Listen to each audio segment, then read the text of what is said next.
I never imagined it would end like this, on a Tuesday morning, under the soft hum of recessed lighting in Conference Room 17B, with Logan Whitmore's perfectly manicured hands sliding a thin white envelope across the gleaming table like it was nothing more than the check after a pleasant dinner. "We're moving in a new direction, Ethan," he said, his voice as smooth and lifeless as the stainless steel watch gleaming on his wrist. 9 years. 40% of this company's revenue. A marriage that barely survived my schedule. Kids who learned early that dad's working was a perfectly good reason for missing their birthdays. And all of it condensed into a single sheet of company letterhead, folded neatly inside that envelope. For a moment, I couldn't move. Couldn't breathe. My eyes didn't see the words, termination of employment, they saw the nights spent chasing clients across time zones, the early mornings in airport lounges, the hotel rooms that smelled of stale coffee and regret. I thought about Claire, my wife, her tired smile when I promised, just one more year of this, I swear. My right hand curled into a fist under the table, the knuckles whitening until they ached. And then I let it go. Logan sat there, his smile thin and calculated, waiting for me to beg, to lash out, to show him something, anything. But I didn't. I stood up, smoothed out the sleeves of my jacket like I'd just finished a meeting that ended in my favor. "Thank you, Logan," I said evenly. "For the clarity." His smile faltered for just a second. That was enough. I walked out without another word. Packing 9 years into a single cardboard box wasn't as hard as you'd think. A photo of Claire and the kids on our last family trip to Yellowstone, one we almost canceled because of a client emergency. A cracked coffee mug that read "World's Best Dad," ironic in more ways than one. And then, tucked between 2 outdated quarterly reports, something out of place, a slim, unmarked black folder. I paused. No company logo. No department tags. Just a simple label on the front in block letters, Project Phoenix, Confidential. I turned it over in my hands. It didn't feel like something I was meant to see. And yet, somehow, it felt exactly like something I deserved to. I slid the folder carefully into my personal briefcase, closed the lid on the cardboard box, and carried it out of that building for the last time. As the elevator doors closed, sealing me off from 9 years of loyalty wasted on men like Logan Whitmore, I felt it. Not anger. Not grief. Clarity. The kind that tastes sharp and clean, like the air before a storm breaks loose. And somewhere deep down, beneath the hollow ache in my chest, something else stirred, something I hadn't felt in years. Freedom. The house was silent when I got home, too silent. Claire was out of town visiting her sister, and the kids were both grown and scattered across their own lives. Funny, I'd spent years complaining about how little time I had for this place, and now, surrounded by its emptiness, it felt more like a museum exhibit than a home. I loosened my tie and walked into the kitchen, the soft creak of the floorboards the only proof I was still part of this world. Reaching for the bourbon, I poured a double shot, no ice. The amber liquid caught the last flicker of sunset through the kitchen window, burning faintly like a dying star. I sat by the window, the house dim except for the small flame from the fireplace across the room. And then, like gravity itself had shifted, my attention fell back to the briefcase sitting by the door. That folder. I pulled it out and set it on the table in front of me, running my fingertips across the embossed words, Project Phoenix, Confidential. Part of me wanted to throw it straight into the fire, to let it burn like everything else I'd sacrificed for Crestfall Dynamics. But the other part, the part that built a $120 million portfolio from scratch, knew better. I opened it. The pages were clean, clinical. Bullet points, action plans, deadlines. And names. So many familiar names. Alexander Grayson. James Henderson. Peter Carlton. Clients I'd spent years cultivating, turning from wary first-timers into loyal, long-term partners. Each name was accompanied by a detailed transition strategy, new points of contact, proposed discounts, relationship-building scripts. And at the bottom of every page, the initials LW, Logan Whitmore. It wasn't incompetence. It wasn't even personal. It was calculated. Precise. They didn't fire me because I failed them. They fired me because I succeeded too well. Because loyalty that deep couldn't be owned, it had to be dismantled. I leaned back in the chair, my head against the cool wood frame, staring up at the ceiling like it might have answers. So this was it. The grand plan. Cut me loose, fracture the client relationships I'd spent nearly a decade nurturing, and reassign them to, who? Kids with shiny MBAs and zero real-world grit. My lips curled into something that wasn't quite a smile. I took a slow sip of bourbon, the warmth tracing a familiar burn down my throat. Outside, the wind had picked up, rattling the old oak tree against the siding. A storm was coming. But for the first time in years, I wasn't afraid of it. I welcomed it. Because now, I finally understood. They didn't just underestimate me. They forgot that when you spend 9 years standing in the storm, you don't fear it anymore. You become it. Morning sunlight spilled across the kitchen floor like a quiet intruder, warming the cool tiles beneath my feet. I hadn't slept much, but my mind was sharp, clearer than it had been in years.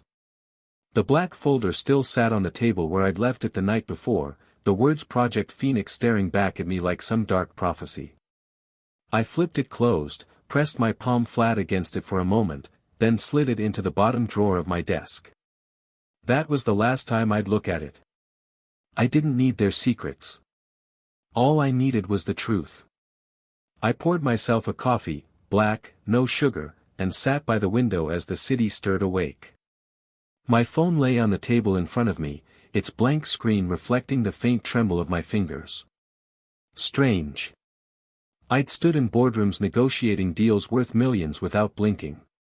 But this felt heavier. I drew a long breath, opened my contact list, and tapped the first name. Alexander Grayson. The phone rang twice before his voice came through, sharp and direct, like always. Ethan. This is early for you. Everything all right? I swallowed the tightness in my throat. I won't waste your time, Alex. As of yesterday, I'm no longer with Crestfall Dynamics. A long pause. Come again. His voice lost some of its edge, replaced by confusion. What the hell happened? I'm not at liberty to share details. Just thought you deserved to hear it from me directly. He exhaled hard through the phone. Who's handling our account now? I could almost see him pacing his office, frustration building behind that polished executive exterior. Logan Whitmore will probably reach out, I said. Or someone else from his new team. Whitmore, Alex spat the name like a bitter pill. That man couldn't negotiate his way out of a parking ticket. I didn't respond. I didn't need to. You landing somewhere new? He asked after a beat. Not yet, I lied. Another pause. Keep me posted. The line went dead. I let the phone rest in my palm for a moment longer, feeling the pulse of something inevitable building beneath the surface. One down. I scrolled to the next name. James Henderson. He answered before the first ring finished. Ethan.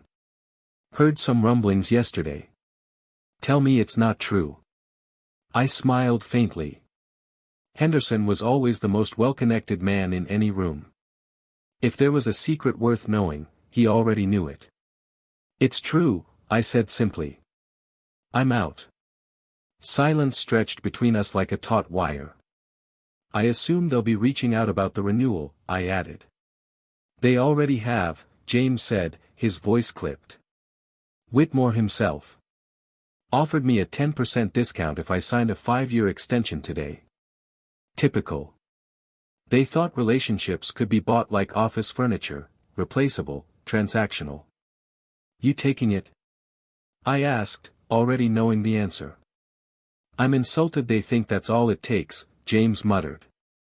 You let me know where you land, Ethan. Wherever that is, that's where we'll be. 2 down. By the time I called Peter Carlton, the tension had unraveled into something colder. Ethan, Peter greeted me, his tone guarded. I was just about to call you. I leaned back in the chair, watching a pair of sparrows dart across the empty backyard. Figured I'd save you the trouble. So, it's true. It's true. He sighed. They're sending in some fresh face. Alicia Winters. Barely 30, I hear. She's smart, I admitted. But she doesn't know you. Doesn't know your business. And that's the problem, isn't it? His voice lowered. We don't do business with companies, Ethan. We do business with people. With you. I let the silence do its work. I'm holding off on any renewals, he said finally. For now. That was all I needed. 3 calls. 3 sparks thrown onto a pile of dry timber. I set the phone down and exhaled slowly. No threats. No grand speeches. Just the truth, delivered calmly, directly, without embellishment. Outside, the sun climbed higher, cutting sharp lines of light across the hardwood floors. I reached for the black folder again, hesitated, then shook my head. I didn't need it. I'd already lit the match. The market would do the rest. By noon the next day, the ripple I'd set in motion had become a tidal wave. My phone wouldn't stop buzzing, industry colleagues, former clients, even a few bewildered Crestfall employees reaching out through back channels. Word had spread faster than anyone at Crestfall could contain. By late afternoon, Samantha Blake, Sam, my former assistant, texted from her personal number. Emergency board meeting. Belmont is losing it. Logan sweating through his designer suit. Wish you could see this circus. I almost laughed. Almost. Instead, I sat back and watched the market react in real time. By day's end, Crestfall's stock took its first real hit, down 6%. That might have looked like a hiccup to outsiders, but I knew better. That was the first crack in the foundation. 2 days later, the real break came. The Prometheus equity deal, the one Richard Belmont had been positioning as his crowning legacy, fell apart. Officially, the announcement was couched in corporate jargon, strategic misalignment of long-term goals. Unofficially, the real reason was simple: Prometheus wouldn't buy a company bleeding out its biggest clients. Without those key accounts, Grayson, Henderson, Carlton, Crestfall wasn't a growth asset. It was a sinking ship with a shiny logo. And that logo? I saw it for the last time a week later. Driving through downtown, the light rain streaking across my windshield like the final curtains falling on a bad play, I found myself in front of Crestfall's grand glass tower.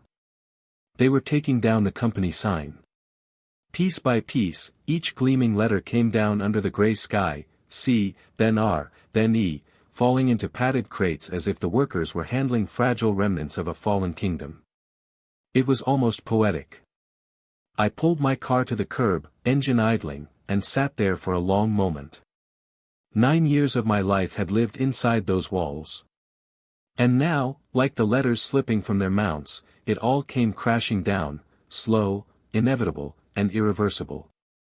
I should have felt vindicated. Triumphant, even. But all I felt was free. My phone vibrated on the passenger seat. An unfamiliar number. I answered.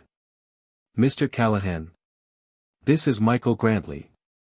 I understand you're currently between opportunities. The voice was calm, confident. A man who didn't waste words.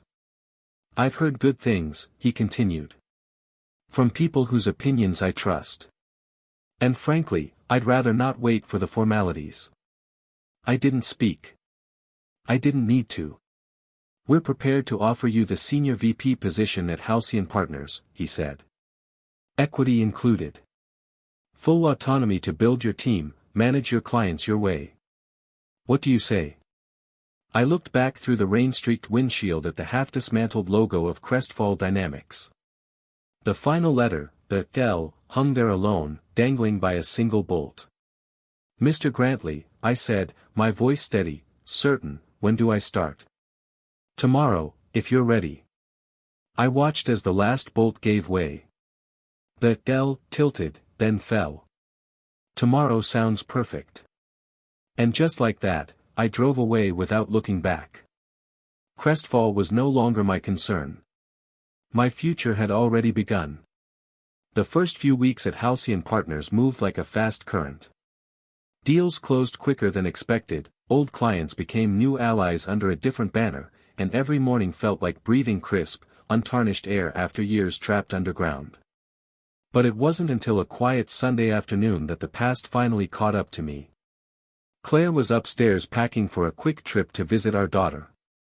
I'd promised myself I wouldn't check emails that day, wouldn't let work sneak back into the corners of my life.